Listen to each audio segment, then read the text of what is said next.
이제 결혼이라는 걸 한 지도 벌써 10년이 다 되어 가네요. 저는 결혼을 하자마자 아이를 가졌고 제가 그 소식을 말하자마자 남편은 한숨을 쉬면서 나가서 담배를 피우더군요. 그리고 남편은 단 한 번도 저와 같이 산부인과에 간 적이 없습니다. 이후 아이를 낳았고 시어머님이 아들이라며 기뻐하자 형제들 중 제일 떨어지는 남편은 난생 처음으로 시어른들께 칭찬을 듣고 기분이 업되어서는 그제야 기뻐하더군요. 전 정말 기분 썩었습니다. 아이 낳고 산후조리하고 그리고 집에 돌아와 보니 세상에 이런 일이 나오면 딱 좋을 한마디로 쓰레기 집이었습니다.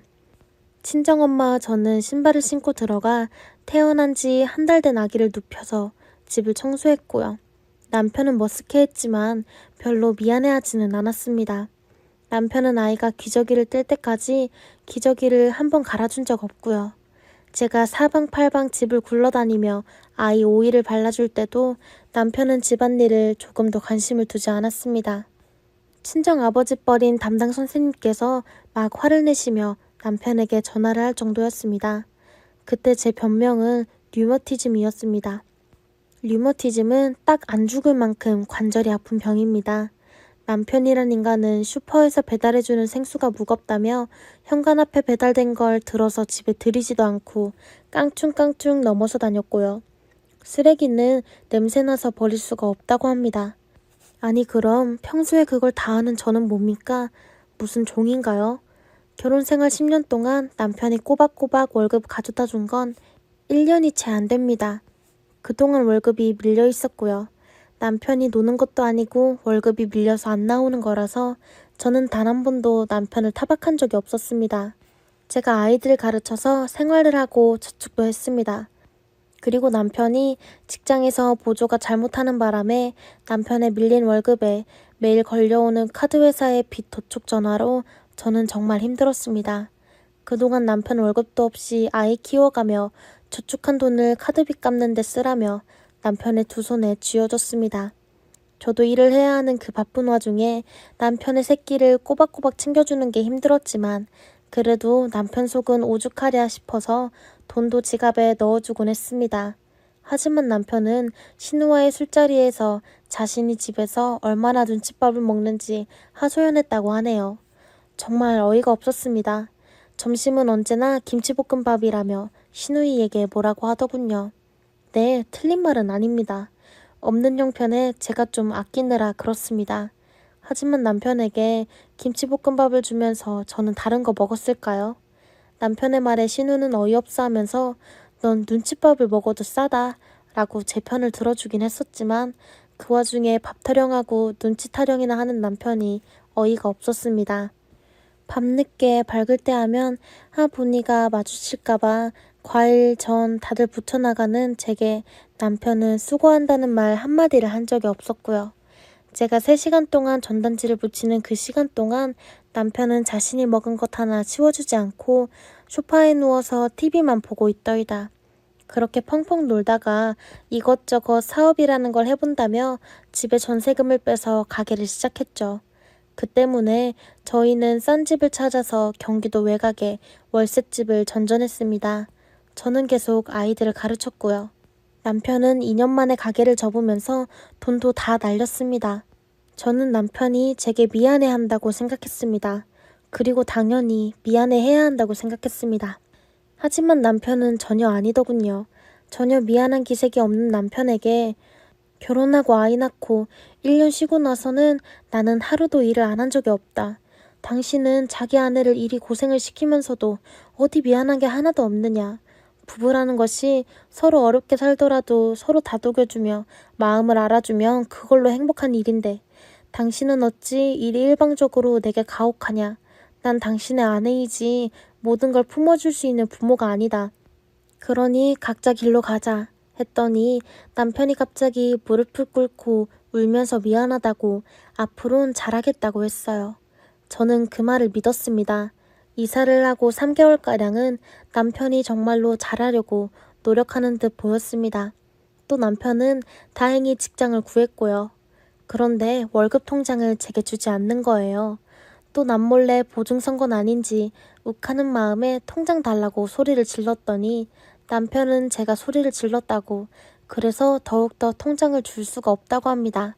결혼하고 10년 동안 제가 남편에게 소리를 지른 게 그때가 처음이었습니다. 마음의 병이 드니 몸도 망가지더라고요.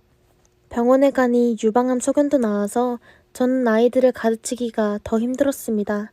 그리고 숨을 쉴 때마다 폐가 가슴을 찌르는 듯 아파서 또다시 병원을 갔더니 화병이라고 하더군요.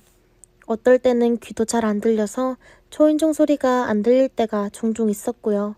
젊은 제가 대낮에도 술 취한 사람처럼 비틀거리며 걸었습니다. 메니에르병이라고 하더군요. 메니에르병은 급성 현기증을 일으키는 귀의 질환이랍니다. 의사 선생님 말씀으로는 스트레스가 주요 원인이라고 합니다. 결국 저는 일을 더 하기가 힘들어서 수입이 없고 남편도 월급을 안 주는 상황에서 아이 태권도 도장도 못 보냈고요. 급식비도 밀 지경이었습니다. 친정엄마께서는 그래도 월급은 주어야 하지 않냐고 하니까 남편이란 인간은 자기가 집에서 밥을 먹지 않으니 월급을 줄 이유가 없다며 엄마께 얘기하더군요. 남편 놈은 월급을 제 혼자 다 쓰는 재미에 푹 빠져 몇십만 원짜리 와인을 거실에서 홀짝거리고 생활비 주는 건 10원 하나 없더군요. 하루는 주차 위반 딱지가 날라왔는데 강남의 와인바를 들락거리고 있더라고요. 300만 원이 넘는 카메라를 2대나 사들이고 일주일에 2번꼴로 집에 들어왔습니다. 남편은 집에 들어와 저와 냉랭하다는 이유 때문인지 아이와도 말 한마디도 하지 않았습니다. 남편은 원래 성격이 소심한 편입니다. 겁도 많고요. 사교성이 좋지 못합니다. 자신이 먼저 제게 어떻게 하자고 말을 못하는 성격입니다. 그래서 제가 먼저 이렇게 집에 들락거릴 거면 아이에게 상처다. 그러니 나가 살라고 했습니다. 아마 그 인간은 제가 그렇게 말하기를 기다렸나 봐요. 바로 집 구하게 저더러 돈을 달라고 하더군요. 월세 사는 주제에 아내에게 집을 구한다고 돈을 달라니 저는 그때부터 계획을 세웠습니다. 제가 살아야 아이도 산다는 생각 하나로 단단히 다짐했습니다. 다행히 남편은 신용불량 상태라 집과 자동차 모두 제 명의로 되어 있었습니다. 저는 부동산에 집을 내놨습니다. 남편이 샤워하는 김에 혹시 몰라 휴대폰을 보니 깊은 관계로 보이는 여자 사진이 뜨더군요. 철두철미하게 자신의 정보를 노출하지 않는 남편이 웬일로 휴대폰을 잠그지 않았을까 생각해보니 제가 보라고 일부러 그런 것 같습니다. 그래서 집 구할 돈을 받아내려는 속내가 보였습니다. 참 이상한 것이 남편이 다른 여자와 바람을 피고 있음을 증명해주는 사진을 봤는데도 저는 전혀 마음에 동요가 없었습니다. 그만큼 저는 남편에게 기대하고 있는 것이 하나도 없었나 봅니다. 부동산에 내어놓은 집은 금방 나갔고 저는 남편의 간단한 짐을 챙겨서 라면 박스에 담아 경비실에 맡겨둔 채 아이와 이사를 했습니다. 이사를 한 뒤에 시어머님께 전화로 정황을 말씀드리고 남편과는 통화를 하지 않았습니다. 그리고 별거 후 남편은 4년이 넘도록 소식이 없었습니다. 결혼 생활 동안 나름 한다고 했던 신우들에게도 연락이 없었고요. 빠듯하지만 시어머님이 아파서 어려울 때 다른 형제들 10만 원씩 낼 때 저는 100만 원을 보태는 식으로 나름 하느라고 노력했습니다. 저희 신랑도 신랑이지만 신우들 태도에 더 상처가 컸습니다. 시간이 흐르면서 팔도 안으로 굽는다는데 누나들이야 나 아니고 동생이 불쌍하니 그러겠지.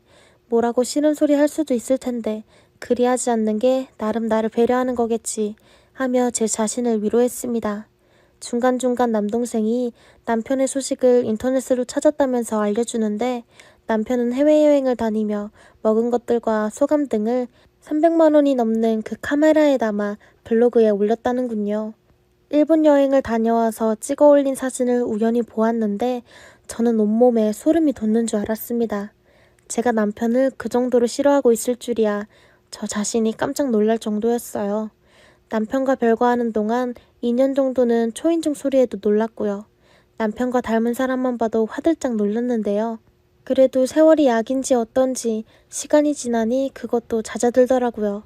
사고치는 사람이 없으니 저는 아이와 함께 알뜰히 절약하며 생활하고 많지는 않지만 저축도 나름 하고요. 저는 너무너무 행복했습니다.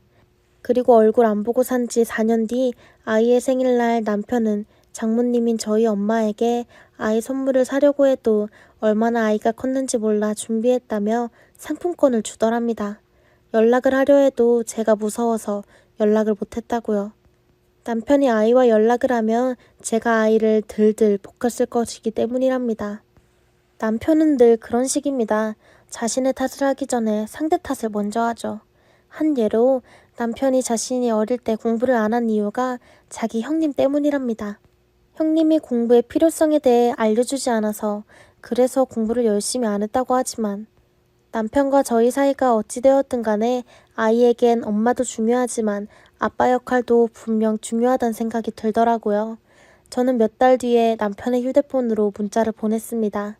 아이는 잘 지내고 있고 아이는 아빠를 보기 원한다. 아이는 아빠한테 나쁜 마음이 없다. 초등학교를 졸업하기 전에 아이를 만나줬으면 한다.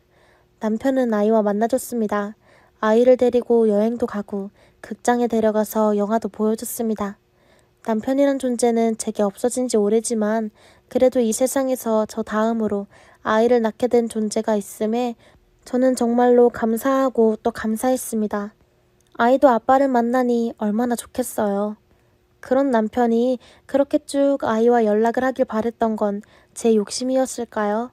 남편은 자기가 원할 때만 아이와 연락을 하고 좀 더 아이가 아빠 생각이 날 수 있는 어린이날, 크리스마스, 생일, 학교 졸업식, 입학식 등등의 날에는 문자 한 통 없었습니다. 그냥 그걸로 끝이었습니다. 남편이란 인간 때문에 이제는 저뿐만이 아니라 제 아이까지도 상처를 받아야 했습니다. 역시나 인간이란 변하지 않더군요. 마침내 저는 마음을 정리했습니다. 이제는 그래야만 할 것 같았습니다. 이제 서류상으로도 남편을 정리하려고 합니다.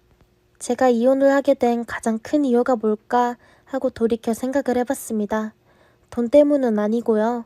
결혼이라는 것은 그리고 배우자라는 존재는 서로 함께 손잡고 인생길을 함께 걸어가는 동반자인데 진정한 동반자라면 작은 일이라 할지라도 서로 나누고 공감해줘야 하는 것입니다. 그걸 제가 바랬었나 봅니다. 이번에 시댁과 크게 한판 했는데요.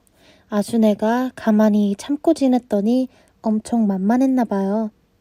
이번 기회에 반듯하게 다시 잡았어요. 신혼 초부터 다방면에 하자가 있었어요. 근데 저에게는 어찌되었던 선을 잘 지켰거든요. 그러다가 신우가 결혼하면서부터 돌변하더라고요. 다른 이야기 다 빼고 요점만 말하면 신우는 아이가 넷입니다. 둘째, 셋째가 쌍둥이고요. 최근엔 막내딸까지 낳아서 다산의 상징이 되었습니다. 신우이는 대학도 안 나오고 얼굴도 그렇고 솔직히 뭐 하나 내세울 게 없던 사람이었습니다. 근데 아이 넷을 낳고 나니 이런 벼슬이 없더군요. 어른들이 볼 때마다 칭찬을 합니다.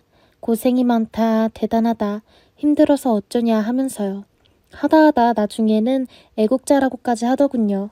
애국자는 무슨 애국가 4절까지 다 기억도 못할 사람인데요. 문제는 지가 넷을 낳아놓고 키우면 저도 어느 정도는 인정했을 겁니다. 근데 아니에요. 저에게 아이를 맡겨놓았습니다. 숫자가 많으니 그걸 또 나눠서 맡겼다가 나중에 퇴근할 때 학원버스처럼 애들을 집집마다 다니면서 다 태워옵니다. 저희 시어머님이 쌍둥이를 맡고 계시고요. 신우의 시댁에서 첫째를 봐주고요. 마지막 막내를 저에게 맡기더라고요. 처음엔 이게 뭔가 했습니다.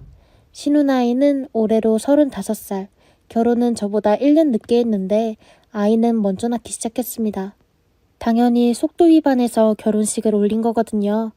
그래서 신우의 첫째가 7살, 쌍둥이가 5살, 그리고 막내가 3살입니다. 2년마다 무슨 일이 있었나 봐요. 그렇게 줄줄이 낳았죠. 첫애는 낳자마자 신우이 시댁에서 키워줬고요. 쌍둥이는 저희 시어머니 몫으로 돌아왔어요. 그때 시어머니 표정이 정말 대박이었거든요. 저희 아이들은 절대 봐주지 않겠다고 하시던데 신우가 떡하니 아이 둘을 데리고 왔으니 그냥 사색이 되시더군요. 그때 속으로 엄청 고소했습니다. 그리고 또 아이를 낳았길래 이번엔 어디로 보내는가 싶었거든요. 그래도 한 명 정도는 자기가 무조건 키우겠지 싶었는데 그걸 저에게 보내더군요. 당연히 무조건 저는 반대했습니다. 미쳤다고 그걸 받아와서 키웁니까? 애 키운 공은 없다고 옛 우리 선조들께서도 말씀하셨는데 뭐하러 하나요? 어느새 남편이 저에게 신우 이야기를 하더군요. 많이 힘들어한다 어쩐다 하면서요. 아이가 넷이다 잠도 잘 못 잔다 라길래 순간 혈압이 팍 오르면서 그때 젖병을 씻고 있었거든요. 씻다 말고 곧바로 던졌습니다. 절대 봐줄 생각 없다고 만약에 신우 아이를 집에 데려오면 내가 나간다고 했어요. 신우는 아이를 넷이나 낳아놓고서도 죽어도 다니던 직장은 포기 못한다고 하더군요. 그것도 대단한 직장도 아니고 신발 가게에서 일해요. 친구가 운영하는 신발 가게에서 일하는데 거기서 대체 뭘 하길래 그렇게 나가려고 하는지 이해가 되지 않았습니다. 그냥 놀려고 나가는 거죠. 신우는 그렇다 치고 제가 시댁에서 그나마 믿고 의지했던 단 한 사람이 시아버님이신데요. 근데 아버님까지 저럴 줄은 정말 몰랐습니다. 제가 결혼은 남편 때문에 한 게 맞지만 결혼하고부터는 시아버님 때문에 참고 살았거든요. 저에게 정말 잘해주셨어요. 늘 감사했고요. 신우 막내 아이는 결국 시아버님이 떠맡게 됐었거든요. 그것도 참 웃겨요. 그게 결국 친정의 지자식 3명을 맡긴다는 건데 정말 뻔뻔한 거죠. 저도 뭐 속이 편하겠습니까? 아버님이 많이 힘들어 하셨거든요. 아이가 귀엽다, 이쁘다 하는 것도 길어야 반나절이지 보통 힘든 게 아니거든요. 시아버님이 맡은 지 딱 보름 지났을 때 저에게 연락을 하셨어요. 갑자기 일이 생겼다고 하더군요. 아버님이 은퇴 전에 법무사를 하셨거든요. 아는 지인분이 이번에 법인을 만드는데 정관인가 뭔가를 만들어야 하는데 그걸 도와주기로 했다고 길어야 일주일이면 끝나니 저보고 부탁하시더군요. 그러면서 이번에 일 도와주면 보수를 받기로 했는데 그걸 몽땅 저에게 주겠다고 하시면서 지인 부탁이라 거절도 못한다고 도와달라셨어요. 그렇게까지 이야기하시는데 저도 마음이 달라지더라고요. 근데 그때까지도 시아버님까지 제 뒤통수를 치실 줄은 몰랐습니다. 정말 믿었거든요. 그렇게 일주일을 제가 맡았습니다. 근데 웃긴 건 갑자기 시아버님이 그 회사에 취직을 하셨어요. 일을 계속 봐달라고 했다며 나가기로 하셨다네요. 아버님 취직은 취직이고 애 봐주는 건 다른 문제죠. 당연히 그런 줄 알고 아버님께 취직하셔서 축하드린다고 그런 소리까지 했다니까요. 근데 다음날 아버님이 또 아이를 데리고 오셨어요. 이게 뭔가 했습니다. 계약 기간은 끝난 건데요. 근데 저도 모르게 자동 연장이 되어 있더군요. 저희 시댁의 보육 시스템은 이렇습니다. 신우가 아침에 신우 아이들을 태워서 한 바퀴 돌아요. 시댁에 첫째 내려주고 곧장 친정으로 가는 거죠. 그럼 저희 시부모님이 쌍둥이와 막내를 받았다가 아버님이 그 막내를 안고 저희 집으로 오십니다. 무슨 한두 번도 아니고 정말 기분이 나빴던 건 아이를 봐주면서 정말 단 한 번도 신우 얼굴을 본 적이 없습니다. 그러니 화낼 사람도 없죠. 첫날엔 할 수 없이 받았는데 다음날 말했어요. 이렇게 아이를 계속 받을 수가 없다고. 저도 2살짜리, 4살짜리 키우느라 정신이 하나도 없는데 여유가 없다고 단칼에 잘랐습니다. 그러자 아버님이 화를 내더군요. 그때 돈까지 다 줬는데 이제 와서 이러면 되냐고 하시면서요. 그 순간 머리가 띵하더라고요. 당했구나 싶었네요. 돈 이야기까지 하시자 저도 솔직히 너무 치사해서 그 돈 다시 돌려드린다고 싫다고 잘랐습니다. 그러자 아버님은 돈 안 줘도 되니까 잠시만 맡기자며 보름은 더 봐달라고 하시더군요. 그럼 총 3주를 봐주는 거잖아요. 그래서 저번에 아버님이 주신 돈이 50만 원이라서 한참 고민했습니다. 솔직히 그때 돈 50만 원 받아다가 곧바로 무선 청소기 하나 구입했거든요. 그래서 결국에는 딱 2주만 더 봐주기로 하고 넘어갔습니다. 일주일은 그냥 무난하게 흘러갔습니다. 솔직히 신우 막내가 워낙 순해서 많이 힘들지는 않았어요. 저희가 아들만 둘인데 신우이 막내는 딸이라 더 이쁘기도 하고 제가 아이를 워낙 좋아해서 돌볼 때 귀찮은 건 없었어요. 문제는 억울해서 그런 거죠. 근데 일주일 뒤 일이 터졌습니다. 그날 신우가 시댁으로 안 가고 곧장 저희 집으로 오더군요. 그러다가 아이 셋을 안고 들어오는 겁니다. 진짜 어이가 없더라고요. 이게 다 뭐냐고 물어보니 시어머님이 허리가 아프셔서 아이를 볼 수가 없어서 그렇다네요. 저보고 당분간 보라고 세상 당당하게 말하더군요. 황당해서 입 벌리고 듣다가 턱 빠질 뻔했어요. 그래도 빨리 정신을 차리고 물어봤거든요. 내가 왜 신우 아이를 봐야 하냐고 따져 물었습니다. 그러자 신우가 우리 아빠가 언니한테 돈 줬다면서요. 이러는 겁니다. 그때 정신이 아찔하더군요. 돈 50만 원에 완전히 제대로 물린 것 같더라고요.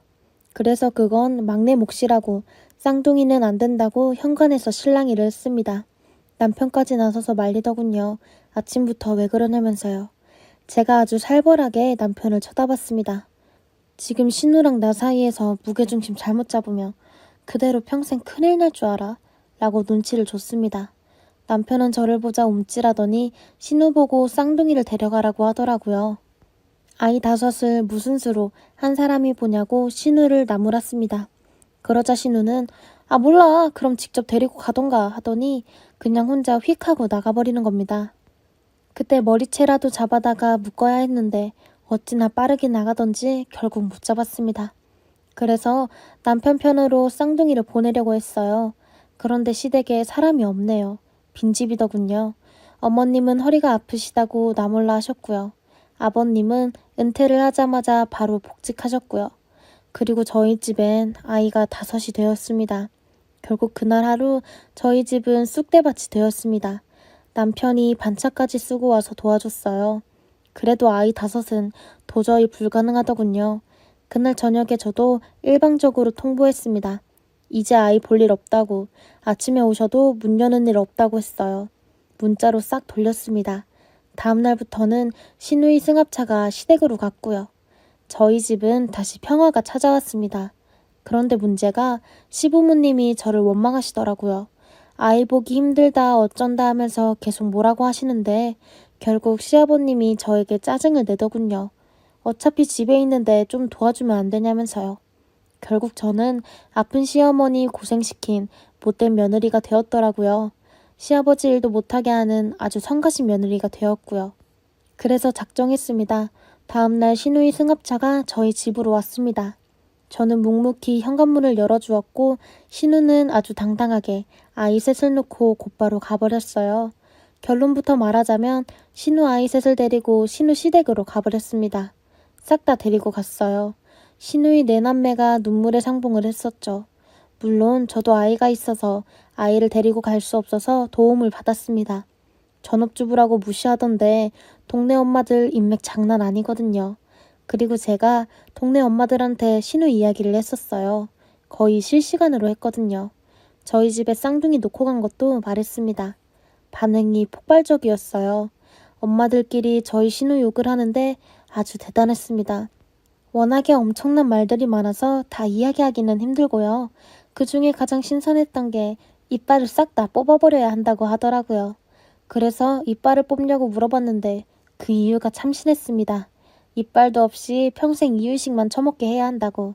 그래야 애 키우는 게 얼마나 힘든지 알 거라고 하는데 그거 보고 배꼽을 잡았습니다.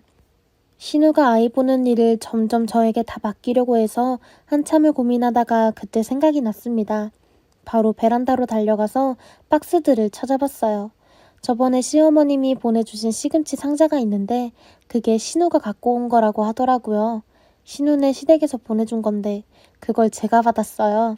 거기에 신우네 시댁 주소가 아주 정확하게 적혀 있었습니다.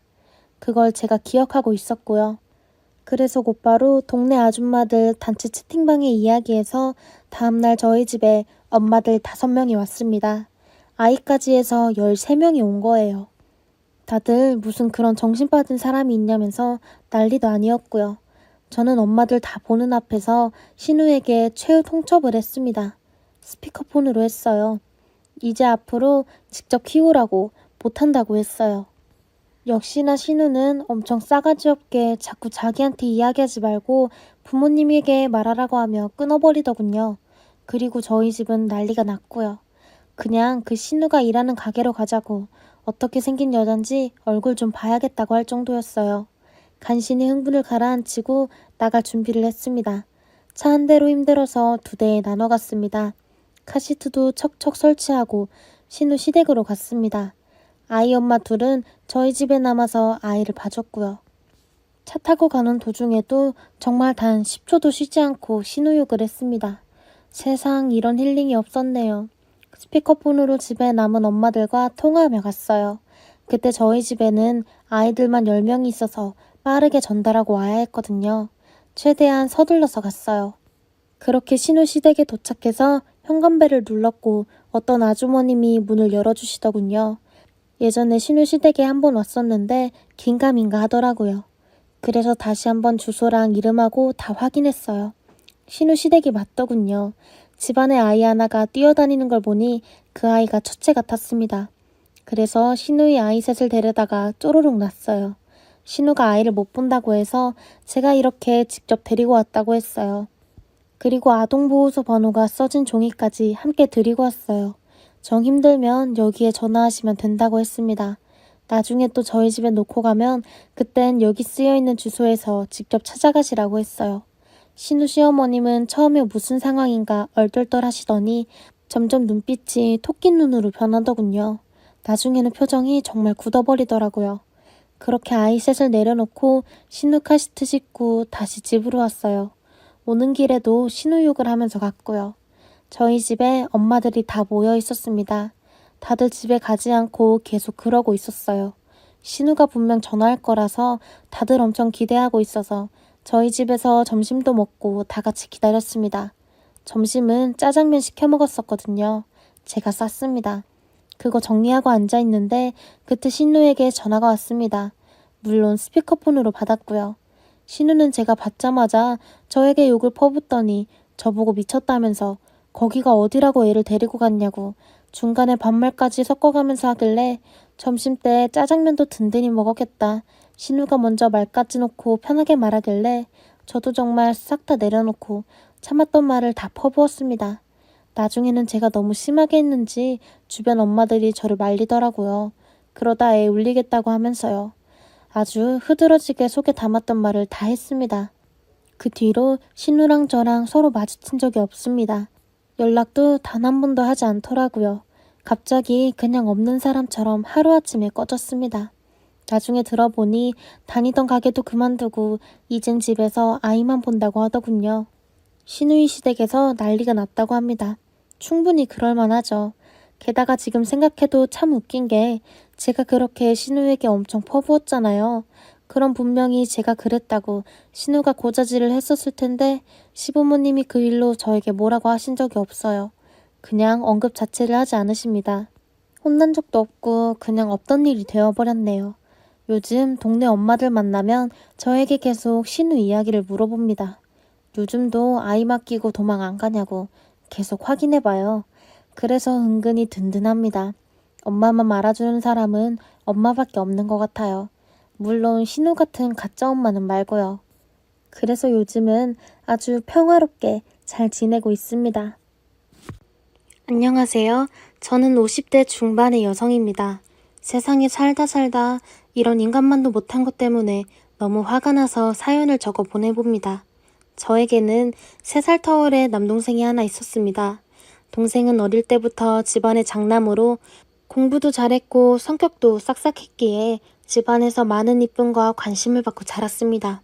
저희 집은 가난했었지만 머리가 나쁜 집은 아니었던 것 같습니다. 저는 여상을 졸업하여 은행원으로 취직을 했었고 남동생은 집안의 적극적인 지원을 받아 당시 한국 최고의 명문대를 들어갔었죠. 동생은 열정적인 노력을 하였습니다. 좁디 좁은 저희 집에서 매일 새벽같이 악착같이 공부를 하며 자신이 기필코 반드시 성공해서 집안을 일으키겠다고 말을 하던 아이였죠. 그런 동생은 저희 집안의 자랑이자 모든 것이었습니다. 동생은 학교를 졸업하고 대기업에 들어갔고 제가 결혼한 지 1년 뒤에 결혼했었습니다. 그때까지만 해도 저희 집은 참 행복했었죠. 동생이 데려온 올케는 첫인상부터 서울 여자였죠. 저희는 당시 부산에서 살고 있었는데 제 동생만 학교 때문에 서울로 가서 공부를 했었고 졸업 후에 직장도 서울로 구해서 다녔기에 동생이 데려온 서울 여자는 저희 집에 많은 충격을 일으켰습니다. 말투나 옷 입는 것 등등 서울 깍쟁이 여자처럼 부모님께 인사드리던 날을 저는 아직도 생생하게 기억합니다. 동생은 결혼하고도 잘 살 거라 생각해서 저희 집은 없는 형편에 빚까지 내서 동생 명의로 집을 해줬죠. 그런데 이 모든 일상이 깨진 것은 그로부터 6년이 채 지나지 않아서였습니다. 동생이 갑자기 교통사고로 사망을 한 것입니다. 정말 처음 그 소식을 들었을 때는 모든 게 꿈만 같았고 거짓말 같았습니다. 엄마를 겨우 모시고 동생의 장례식장에 도착하고서야 정말 동생이 죽은 걸 실감했어요. 동생에게 남겨진 것은 이제 막 5살이 된 딸아이 하나와 올케만 있었습니다. 문제는 어떻게 치렀을지도 모를 동생이 장례식이 끝나고 나서 1년쯤 지났을 때 올케가 글쎄 부산에 내려와 자기 딸아이를 저희 부모님께 버리다시피 맡기고 도망간 거였습니다. 처음에는 부산의 할머니를 보고 싶다고 딸아이가 졸라서 왔다는 말을 했고 그 길로 조카를 버리고 달아나 버렸죠.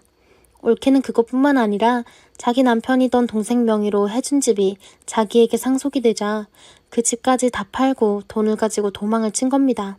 정말 그 올케를 잡기 위해 알아봤으나 상속도 정상적으로 다 되었고 저희가 어떻게 잡아서 할 수 있는 일이 없더군요. 시간이 흘러 천신만고 끝에 올케와 연락이 되어 조카를 도대체 어떻게 할 거냐고 묻는 말에 자기는 모른다며 고아원에 내다버리던지 우리가 키우던지 정치 집안의 자손이니 알아서 하라더군요. 그 뒤로 알고 보니 이 짐승 같은 여자가 바람까지 나서 저의 동생 재산까지 꿀꺽해서 재혼하려고 그런 거였습니다. 새 남자가 자식 딸린 게 싫다고 해서 저희한테 버렸던 거고요. 돈이라도 내놓으라니까 올케는 자기 재산이고 앞으로 볼 일도 없을 텐데 내놓긴 뭘 내놓느냐며 비꼬더군요. 덕분에 진짜 돈도 돈이지만 돈이라는 걸 떠나서 너무 괘씸하고 올케 때문에 집안 분위기가 아주 한순간에 진짜 초상을 한 번 더 치른 것처럼 되었습니다. 장례식 때만 해도 동생이 죽고 나서 올케가 그래도 우리 가족이라고 여기고 불쌍하다며 이걸 어떡하냐며 저희 엄마가 음식도 계속해서 보내고 필요한 거 있을 때 저희한테 모두 요청했으면서 이제 와서 이렇게 이런 짓을 저질렀다는 게 심지어 그것도 계획적으로 치밀하게 전 재산까지 싹 다 정리했다는 게 저는 너무 분하고 치가 떨리더군요. 근데 어쩌겠어요. 올케는 그렇게 도망가고 조카는 대체 무슨 죄입니까? 조카는 자신이 버려진 걸 지금도 이해를 못했는지 매일매일 엄마는 언제 오냐며 물었고 그런 조카를 껴안아주며 저희 부모님은 정말 세상이 망하는 듯이 우는데 그 꼴을 저는 도저히 못 보겠더군요. 아무래도 동생이 죽고 나서 저희 부모님은 하루가 다르게 야위어 갔는데 올케는 저짓거리까지 하고 나니까 조카를 그대로 놔두었다가는 우리 부모님 상까지 치를 것 같아서 무작정 일단 저희 집에 데려왔습니다. 저희 집은 남편과 아들 하나 있었습니다. 남편은 공무원이었고요. 저는 은행원이었죠. 둘이 맞벌이를 하다 보니 한 명까지는 더 먹여 살릴 여건이 되었고 남편도 솔직히 좀 탐탁지 않아 했지만 모든 걸 받아들여줬습니다. 제가 죽은 동생 때문에 얼마나 힘든지를 잘 알기에 어차피 둘째 낳았다고 치자고 말을 하더군요. 저희 아들은 동생 딸보다 1살이 많았거든요. 사촌 동생이 앞으로 여동생이 될 거라고 하니까 저희 아들은 사려 깊게 생각하더니 사촌 동생이 많이 힘들겠다며 앞으로 자기가 잘 챙겨주겠다고 말을 하는데 정말 아들 덕분에 조카가 딸로서 저희 가족으로 생활 적응할 수 있게 많은 도움이 되었었습니다. 저희 가족은 전부 다 조카를 위해서 많은 노력을 했었고 조카도 처음에는 자신의 아버지가 죽고 엄마가 자신을 버린 사실을 받아들이는데 너무나도 힘들어했지만 결국은 받아들이고 저의 가족으로 살기 시작했습니다. 저한테 조카가 엄마라는 말을 익숙하게 쓰기까지 3년이 걸렸었네요. 그렇게 조카를 제 딸로 받아들이고 정말 저의 친동생의 자식이지만 제 자식이라 생각하고 키웠습니다. 늦게 생긴 제 딸은 제 친동생이었던 아빠를 닮았는지 공부를 어릴 때부터 엄청 잘했습니다. 노력도 노력이지만 뭔가 공부 잘하는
타고난 유전자 같은 게 정말 존재하나 싶을 정도로요.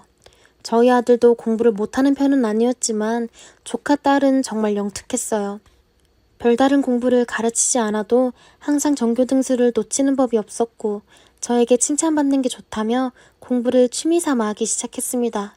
저희도 스펀지처럼 흡수하며 공부하는 조카가 이뻐서 가해도 붙여주고 학원도 보내며 제가 퇴근 후에는 딸의 공부도 항상 체크해주고 정말 친아들과 다를 바 없이 키웠습니다.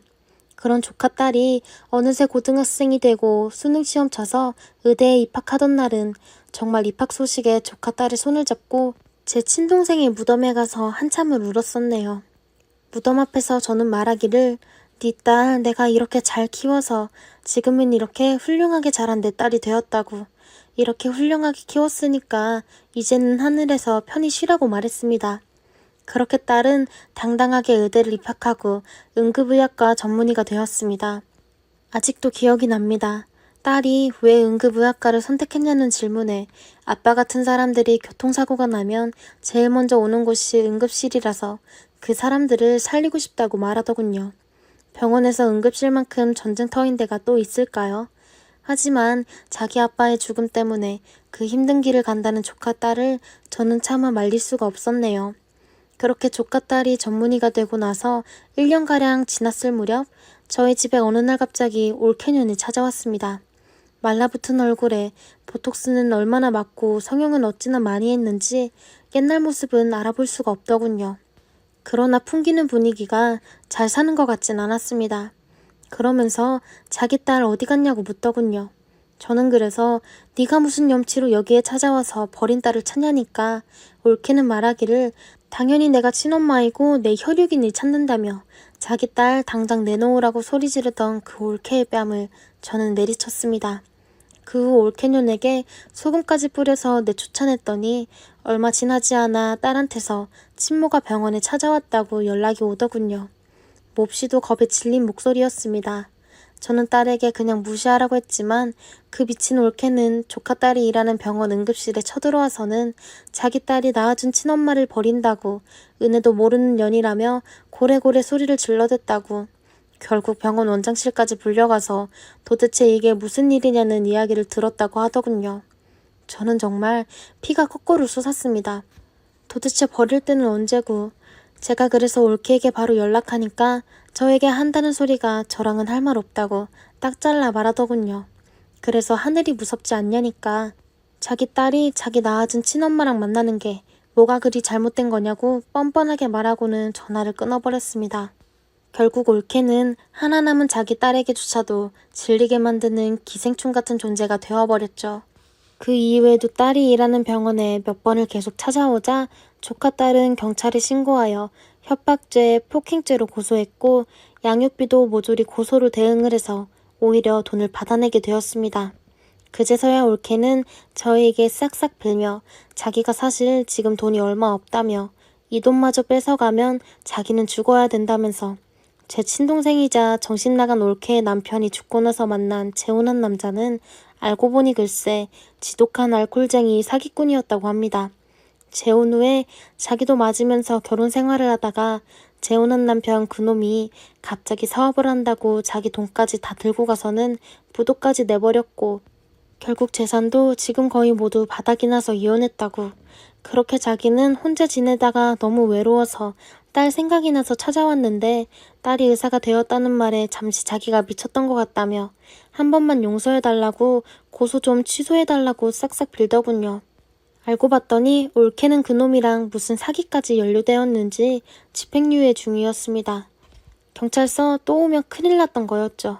결국 올케는 그 전에 죄를 지은 형 때문에 법정 구속이 바로 되었고 집행유예가 취소되어 실형을 받아 현재 감옥에 있네요.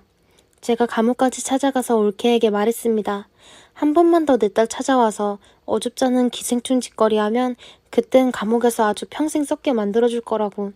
그러니 얼씬도 하지 말라고. 만약에 얼씬거리기라도 하면 필히 가중 처벌이라고 말을 하니 감옥은 무서운지 벌벌 떨더군요. 어쩌다가 저런 여자를 만나서 제 친동생은 결혼을 한 건지 마음 같아서는 아주 그냥 영원히 감옥에서 안 나왔으면 좋겠네요.